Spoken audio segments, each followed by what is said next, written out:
असं हलकं पलटी मारायचं. हे जरा मी खरबडीत वाटले, दाणे आहेत ना.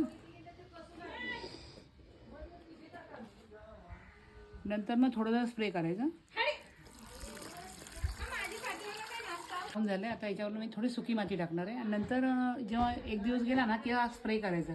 जास्त पाणी टाकायचं नाही, रोपं येईपर्यंत हलकं हलकं पाणी त्याला टाकायचं. चला आता मी तुम्हाला पहिलं 1 महिन्यापूर्वी जे लावलेले आहे ना ते कोथिंबीर दाखवते. चला ही आता दुसरीकडे लावायचे, महिन्यापूर्वी लावलेली दाखवते.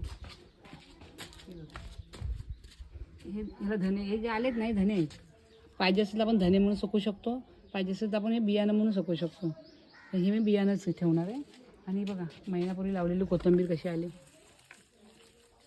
घरची कोथिंबीर मस्त ना. अजून आहे ना. आता हा व्हिडिओ मी आता इथेच थांबवते. ह्या चॅनलला माझ्या लाईक करा, शेअर करा, सबस्क्राईब करा. आणि माझा एक इंस्टाग्रामवरती सुद्धा अकाउंट आहे, तिथे सुद्धा आणखी मला तिथे लाईक शेअर सबस्क्राईब करा, फॉलो करा. धन्यवाद. रामकृष्ण हरी.